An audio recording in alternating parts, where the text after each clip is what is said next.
Hello everyone, there is something very unique about Super Mario Bros. Wonder, and by extension earlier modern 2D Mario games, that I'm surprised isn't talked about more often. Although these days 2D platformers are more varied than they've ever been, mainly thanks to the indie game scene, in terms of visual style they can all broadly be sorted into two categories. There are stylized, either pixel art or more hand-drawn looking games that tend to rely on fully 2D frame animated assets, and somewhat more realistic games that feature 3D modeled characters and environments, which just so happen to be incorporated into a side-scrolling world.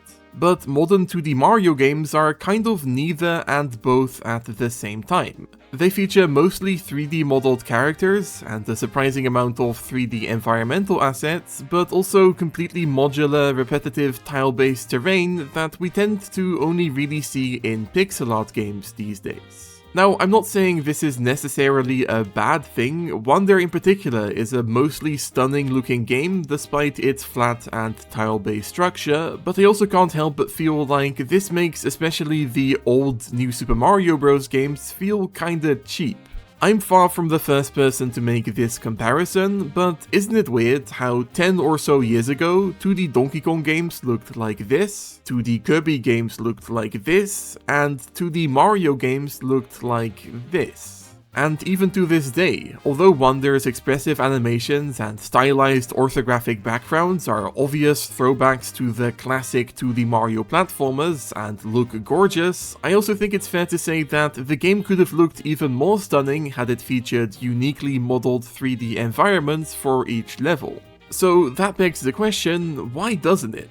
Well, that's what I want to discuss today. In this video, I'm going to go through the pros and cons of various implementations of 2D platformer visuals to figure out why 2D Mario games still use tiles. Now, if you're a longtime fan of the channel, saying Wonder uses tiles might seem incorrect. Like I explained in several videos around the game's release, whereas the new Super Mario Bros. Games do use a traditional manually placed tile system, Wonder's terrain is technically made up of groups of nodes that form vectors that are automatically converted to terrain. However, regardless of the method of placing it, said terrain is still fundamentally made up of the exact same type of 2D tiles that are used for every other Mario side-scroller. So as far as what I want to discuss in this video goes, the new technique is irrelevant. Okay, so what is it that I don't like about tile-based terrain? The obvious thing is that it's repetitive. The point of making level terrain out of pre-existing modular tiles is that they can fit together and be reused over and over again, which I think is pretty noticeable, not even just on a subconscious level. Sure, I probably look out for this stuff more than an average person, because I know a lot about how these games are put together, but it doesn't take a game design expert to be able to pick up on the fact that loads of Mario levels feature the same pieces of terrain and decoration again and again. Actually, as far as decorative elements go, those aren't tile-based in Super Mario Bros. Wonder, which is what allowed the developers to more seamlessly integrate large background asset-like elements into the foreground. But in the new Super Mario Bros. Games, almost every piece of decoration is made up of tiles, which is a problem because there's a limit on how many tiles any given level area can use. So, for example, the reason new Super Mario Bros. Use snow levels spam the same trees over and over again is because there are only so many types of trees that can fit into the area's tile palette. Another difference between Wonder and the older tile-based games is that whereas previously tilesets were literally just images, like basically PNGs that were placed in a grid-shaped formation, Wonder does technically use models for its terrain, which is what allows for its ground tiles to feature a larger, more intricate pattern with a UV map that's stretched across multiple tiles. And I think this mostly looks way better because it de-emphasizes the repetitiveness that's very obvious when looking at the ground patterns in the new Super Mario Bros. Games. Though, on the other hand, I don't like how, for whatever reason, it was decided that every level theme in Super Mario Bros. Wonder should use a tileset that has the exact same design structure. I get that the wraparound edges are a cute Super Mario World reference, but if you compare these to the variety in tileset structures that's present in the new Super Mario Bros. Games, Wonder's system is a bit of a downgrade. Either way, ironically, I've now repeatedly mentioned how repetitive tile-based terrain can feel, but what I should also address is why said repetitiveness is even a problem in the first place. I think maybe the most pretentious way I can explain this is by talking about suspension of disbelief. You know how when you watch a play or even a movie, there are certain unrealistic things that you have to accept about the production in order to immerse yourself into the story? Well, in a way, I would argue that the same also goes for video games, even ones as cartoony and unrealistic as the 2D Mario platformers. The more the game makes it clear to you that it is a game and not a fully realized world like our own, the harder it is to lose yourself in the gameplay. Now, this line of thinking definitely doesn't work for every aspect of every video game. I'm not saying the best games are the ones that are the most realistic. After all, Wonder's cartooniness is maybe its most universally beloved aspect. But I think there's something special about 2D platformers that manage to integrate their intricate game design into a world that feels like it exists outside of the levels you encounter throughout the game.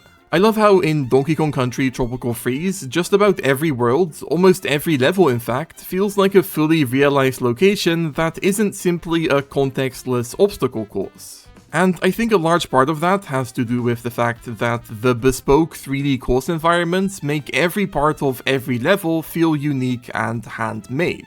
And to wrap back around to the point I'm trying to make here, it is much harder for me to suspend my disbelief and take the world building of a game seriously when I can see the actual building blocks that make up that world.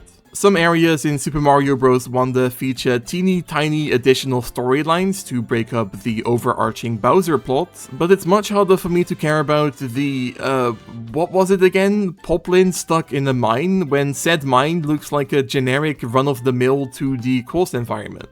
And that's a microcosm of how every level in every 2D Mario game feels to me. Basically, all 2D platformers feature extremely video gamey aspects that require a certain type of suspension of disbelief, world maps that are abstract representations of the in-game environment, floating coins, the general concept of a level structure, not to mention the fact that you inexplicably only ever progress through these worlds along one or two axes, but I think the fact that I know there's an alternative to the chunky environments of the modern 2D Mario games makes it difficult for me to appreciate these level segments as anything other than level segments. However, having said all that, there are also definitely downsides to the more free-form environments present in most other modern 2D platformers. The main problem I have with the terrain of some of these games is how its gameplay functionality can sometimes be a bit ambiguous. In 2D Mario games, when you see the same repetitive types of tiles throughout multiple levels and multiple worlds, you know exactly what you're in for every single time. Solid terrain has a certain look, semi-solids always look like semi-solids, and of course elements with more unique functionality are easy to spot because they're clearly not terrain.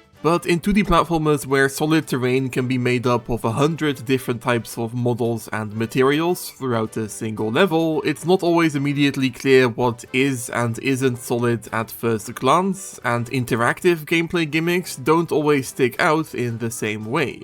Now, this is kind of a bad and a good thing at the same time, because the seamless merger of level environments and gimmicks is something that contributes to the way the worlds of these games feel more realistic and lived in, but at the same time, this is at the expense of the type of gameplay clarity that's present throughout every 2D Mario game. On that note, a whole other part of this conversation that I haven't really delved into yet is the fact that, on top of being tile-based, the modern 2D Mario games also feature terrain that is completely flat.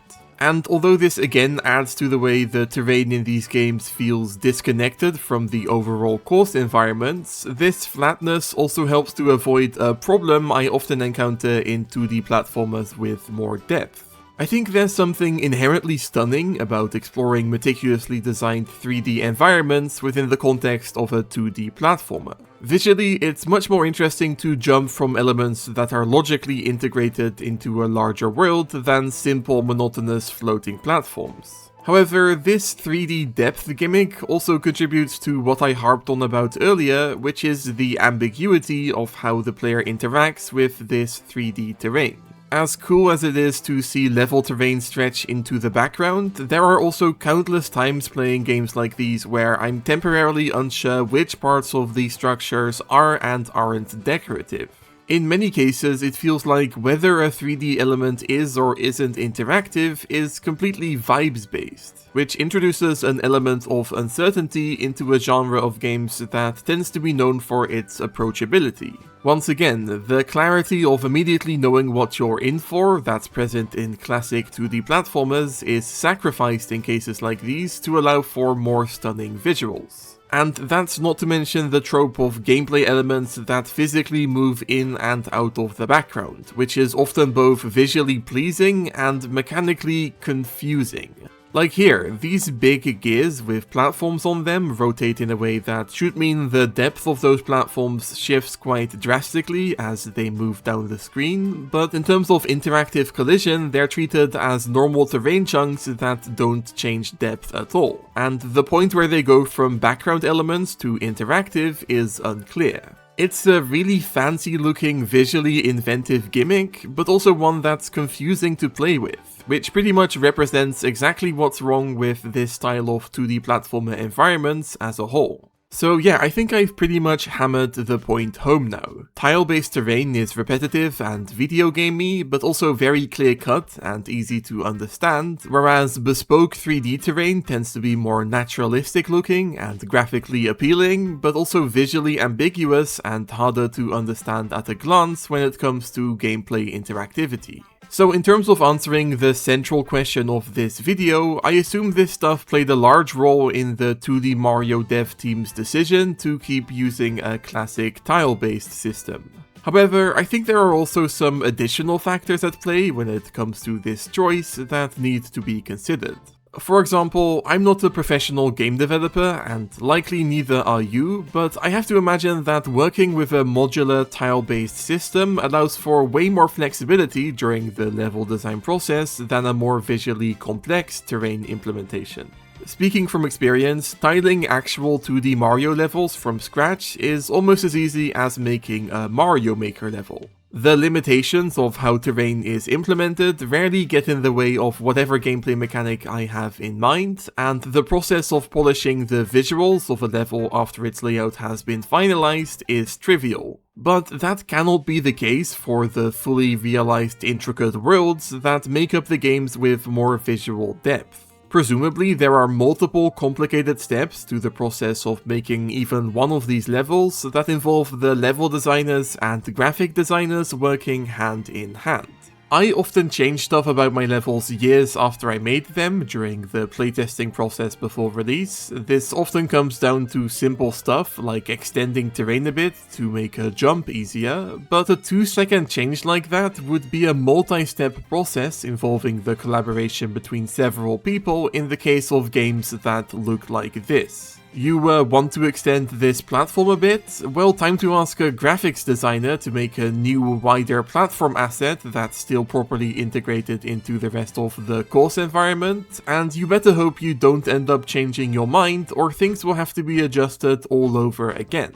Like I said earlier, I'm not a professional game designer, I'm not sure if it works exactly like that, but I think it's safe to assume that more complicated graphics lead to a longer and more complicated development cycle that's therefore also likely more expensive. Another aspect that might be considered when deciding what kind of visuals a modern 2D platformer should feature is the history of that particular platformer franchise. Not only has every 2D Mario game so far used a similar tile-based system, but it could be argued that the early Mario games helped popularize this technique in the first place. Maybe at this point Nintendo considers traditional tile sets to be a part of 2D Mario's DNA, in the same way that cutting-edge platformer graphics have always been a part of Donkey Kong's. It's no wonder retro studios went out of their way to make the Donkey Kong Country revival games look as stunning as they do, considering graphics that were ahead of their time have been a part of that franchise since the beginning. And in the case of the 2D Mario franchise, considering these games have released pretty consistently since the original Super Mario Bros., we can trace exactly how the franchise might have avoided a graphical overhaul time and time again. A pseudo 3D graphical style wouldn't have been possible until the N64, which is a console that didn't feature any 2D Mario games since at that point the franchise had jumped ship to handheld consoles. That means the original New Super Mario Bros. For the DS was the first time that not using a typical 2D tile system was even an option, but that game started development as Super Mario Advance 5, and in general most DS games that didn't involve 3D gameplay also tended to avoid too many 3D elements, since the console wasn't that powerful. Then by the time the franchise finally jumped back to home consoles, we were well and truly into the new Super Mario Bros. Era, with games pumped out at such a fast pace that a drastic change in art direction was never gonna happen. So interestingly, really the only point in the history of 2D Mario games where ditching traditional flat tiles could have even been a serious option is during the development of Super Mario Bros. Wonder. Something else worth keeping in mind is that compared to most other 2D platformer series, even ones that have been around for decades, 2D Mario games revolve around blocks. I doubt we'll ever see a mainline entry that doesn't feature question mark blocks, brick blocks, and probably all sorts of additional block-based mechanics. And obviously, these work especially well when used alongside blocky, tile-based terrain, so this could be another reason why this technique has been stuck to throughout the years. Then again, most Kirby games also make use of several blocky gimmicks, and yet those have ditched tile-based terrain, right?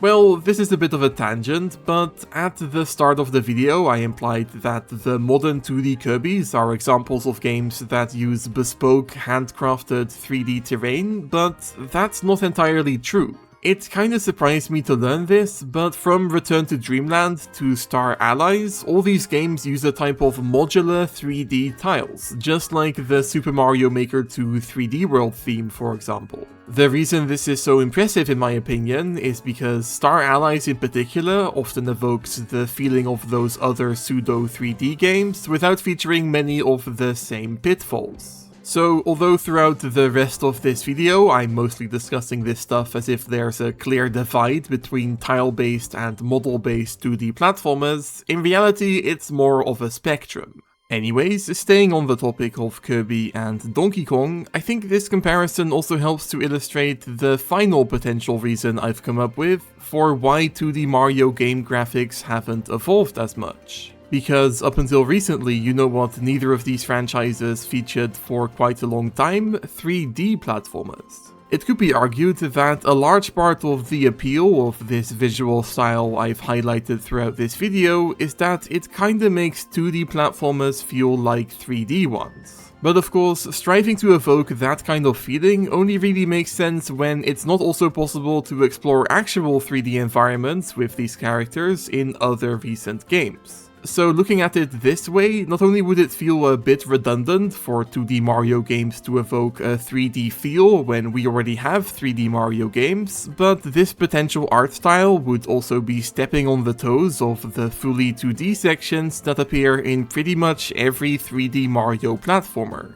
It would be comparable to how the 2D sections in Donkey Kong Bonanza feel kinda strange and cursed to me, because there's both too much and not enough overlap in terms of visuals and gameplay between those and the actual modern 2D Donkey Kong games. So assuming we ever get another 3D Mario game in the first place, Nintendo doing their best to separate the two branches of the mainline Mario franchise is as good an explanation as any for why 2D Mario games still feature such traditional visuals. Alright, so in conclusion, I think there are a large number of potential reasons why 2D Mario games still use tiles. It could be that Nintendo's designers decided using more complex 3D terrain simply wasn't worth the effort, or that doing this wouldn't result in a game that still feels like a classic 2D Mario, or maybe at this point sticking to a modular tile-based terrain system was done purely to make a future Super Mario Maker Wonder game theme implementation viable, though I highly doubt that. Either way, in case this wasn't obvious from the start, this video's central question was more of a thought exercise than something I was ever gonna be able to answer definitively. So I hope you enjoyed my silly speculative ramble. While you're still here, I should mention that despite how it might have seemed throughout some parts of this video, again, I don't think it's that big of a deal that 2D Mario games, including Super Mario Bros. Wonder, don't feature these fancy visuals. Not only do these have their fair share of problems, like I've explained, but in the end, of course, graphics aren't the most important part of any video game. In fact, if anything, it's funny to think about the fact that if Super Mario Bros. Wonder and the new Super Mario Bros. Games did feature more complicated and less modular level terrain, I probably wouldn't have a YouTube channel right now. The fact that modern 2D Mario games have such a simple level layout system not only probably made developing the actual games easier, but is also a huge part of the reason why modding these games is so popular. This contributed to why everyone and their mums have made the new Super Mario Bros. Mod at one point or another, whereas mods of modern 3D Mario games that don't feature easily editable terrain are more rare. And that's not to mention the sad fact that there are next to no mods of most of the more visually complicated 2D platformers I've highlighted throughout this video. It's kind of a conundrum. On the one hand, I would still kinda love it if future 2D Mario games moved in this sort of direction, but at the same time, that would also mark an end to the accessibility of 2D Mario modding. Though, having said that, considering how many justifications I managed to find for why Nintendo hasn't evolved 2D Mario graphics in this way throughout this video, I don't think that's actually gonna happen. I assume we'll get more games that feature an art style along the same lines as Wonder's, and I'm more than happy with that. And that's gonna do it for this video. Like I said earlier, I feel like in some parts this was low-key a bit of a ramble, but I hope you got something out of it all the same. I guess let me know which type of platformer visuals you prefer by leaving a comment. While you're down there, maybe also consider leaving a like, subscribing, checking out my Discord server, or signing up for a channel membership to support the channel and get early access to upcoming videos. Thank you so much for watching, and bye bye!